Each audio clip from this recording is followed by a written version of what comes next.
Very good evening student, कैसे हैं आप लोग। और उम्मीद करता हूँ आप लोग बहुत अच्छे होंगे। रमज़ान पूरे हो चुके हैं, ईद का चांद दिख चुका है। आप सभी को ईद की बहुत सारी शुभकामनाएं और नवरात्रि की तमाम शुभकामनाएं और भारतीय नव वर्ष की भी बहुत सारी शुभकामनाएं।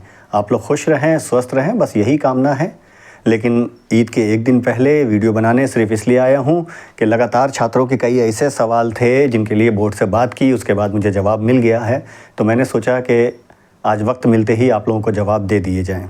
और भी कई अच्छी खबरें हैं, वो फिर किसी दिन बताऊंगा, लेकिन आज सिर्फ आप लोगों के एग्ज़ाम शुल्क से जुड़ी खबर है।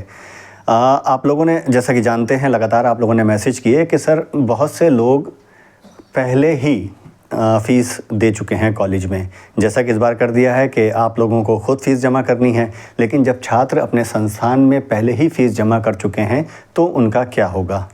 इस सवाल पे जब बोर्ड से बात की गई तो उन्होंने साफ निर्देश कॉलेजों को दे दिए हैं कि जो छात्र पूर्व में फ़ीस दे चुके हैं, एग्ज़ाम फ़ीस दे चुके हैं, उन्हें फ़ीस यकीनन दोबारा जमा करनी पड़ेगी। लेकिन जो फ़ीस दे चुके हैं उसकी गारंटी बीटी बोर्ड ने ली है और उन्होंने कहा है कि कॉलेज को ये फ़ीस छात्रों को वापस करनी पड़ेगी। तो पहली अच्छी खबर कह लीजिए या ख़बर कह लीजिए, वो आप लोगों के लिए ये है कि अगर आप में से सम सेमेस्टर का कोई भी स्टूडेंट फ़ीस दे चुका है कॉलेज में, वो एग्ज़ाम फ़ीस दे चुका है, सम सेमेस्टर की स्पेशल बैक की फ़ीस जमा कर चुका है कॉलेज में, तो वो फ़ीस उन्हें वापस हो जाएगी। आगे वीडियो में मैं आपको ये बताऊंगा कि फ़ीस आपको जमा कैसे करनी है। बोर्ड ने इसके लिए साफ निर्देश जारी कर दिए हैं और वो पीडीएफ मैं अपने ट्विटर कह रहा हूँ, माफ़ी चाहूँगा, इंस्टाग्राम के चैनल पे जो कम्युनिटी है उसके ऊपर शेयर कर दूँगा। इंस्टाग्राम का लिंक भी यहाँ पे शेयर कर दूँगा ताकि आप लोग पूरी तरीके से देख के उसे अच्छे से समझ सकें। अब क्या करना है कि जैसे कि आप लोगों को पहले ही बताया जा चुका है, ये पहला मौका है जब स्टूडेंट लिंक के माध्यम से आपको ख़ुद परीक्षा फॉर्म भरना है। और बोर्ड ने ये साफ़ कर दिया है कि आप लोगों को फ़ीस भी ऑनलाइन जमा करनी है। किसी भी तरह के बैंक चालान से, बैंक ड्राफ्ट से अगर जैसे पूर्व में जमा हो जाती थी, वो अगर आप लोग करते हैं तो वो आपकी काउंट नहीं होगी वो फ़ीस, और वो फ़ीस आप लोगों की बेकार चली जाएगी। वापस मिलना भी बहुत लंबी प्रक्रिया हो जाएगी। रिवेल के आप लोग शुल्क देख ही रहे हैं क्या हाल है। तो सीधे से बोर्ड ने कहा है कि आपको उसे ऑनलाइन ही जमा करनी होगी। ऑनलाइन जमा कैसे करनी होगी वो मैं आपको बताता हूँ। मेरे हाथ में है लेटर। जैसे कि आप सब जानते हैं, आज 31 तारीख है। 28 से 31 मार्च तक की बोर्ड ने कहा था कि आप लोग अपना परीक्षा फॉर्म देख सकेंगे। कितने लोगों ने देख लिया है वो मुझे बता दें। उसमें जो गलतियां हैं उन्हें सुधारने का तरीका मैं पुराने वीडियो में बता चुका हूं आप लोगों को, उसके ऊपर गौर कीजिएगा। उसमें कुछ नहीं करना है, सिर्फ अपने कॉलेज में जाके अपने प्रिंसिपल या जो भी एचओडी है उनसे बात करनी है। वो आपकी जो कमी होगी आपकी एप्लीकेशन लेके बोर्ड को भेज देंगे और उसे स्वतः सही कर दिया जाएगा।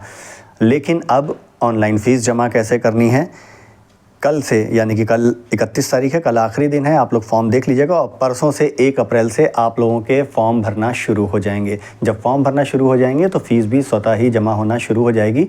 उसके लिए आपको ऑनलाइन मॉड्यूल अपनाना पड़ेगा। फ़ीस शायद जितने दिन फॉर्म है उतने दिन फ़ीस जमा करनी है। कॉलेज वालों को बढ़ाने के लिए, फॉर्म बढ़ाने के लिए 12 अप्रैल तक का समय दिया गया है। तो ध्यान से सुनिएगा, जो बेसिक डिटेल हैं वो सब आप लोग एक बार चेक कर लीजिएगा। नाम, पिता का नाम, माता का नाम, जन्म तिथि, जिस परीक्षा में छात्र सम्मिलित हो रहे हैं उस परीक्षा से संबंधित विषयों एवं परीक्षा शुल्क का विवरण साफ तौर पे आपको दिखेगा। उतना ही शुल्क जमा करना होगा। बोर्ड ने लेटर में जो लिखा है साफ तौर पे, यदि किसी परीक्षार्थी के विवरण में कोई संशोधित वांछित है, कोई संशोधन, कोई आपको सही कराना हो, तो छात्र अपने प्रधानाचार्य से संपर्क कर उस संशोधन को सही करा सकता है। इसके बाद 1 अप्रैल से 10 अप्रैल तक आपको स्टूडेंट लॉगिन पर पे एग्ज़ामिनेशन फ़ी का लिंक उपलब्ध हो जाएगा।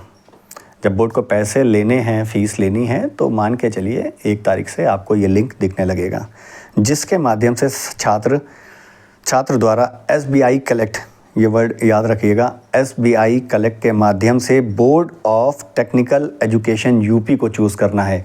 Board of technical education UP को चूज़ करना है और ऑनलाइन परीक्षा शुल्क का भुगतान किया जा सकेगा इसके माध्यम से।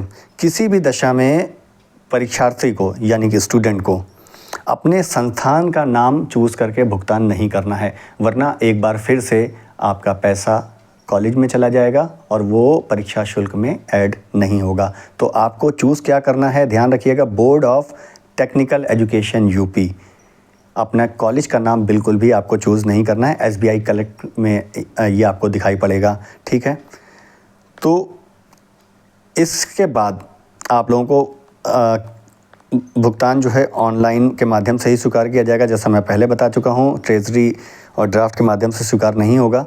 किसी भी संस्थान द्वारा छात्रों से यदि कोई परीक्षा शुल्क पूर्व में ले लिया गया है तो उसे छात्र छात्राओं को वापस कर दिया जाएगा, ये भी साफ मेंशन है। ये लेटर मैं आपको अपने टेलीग्राम के कम्युनिटी पे भेज दूंगा, आप लोग देख लीजिएगा।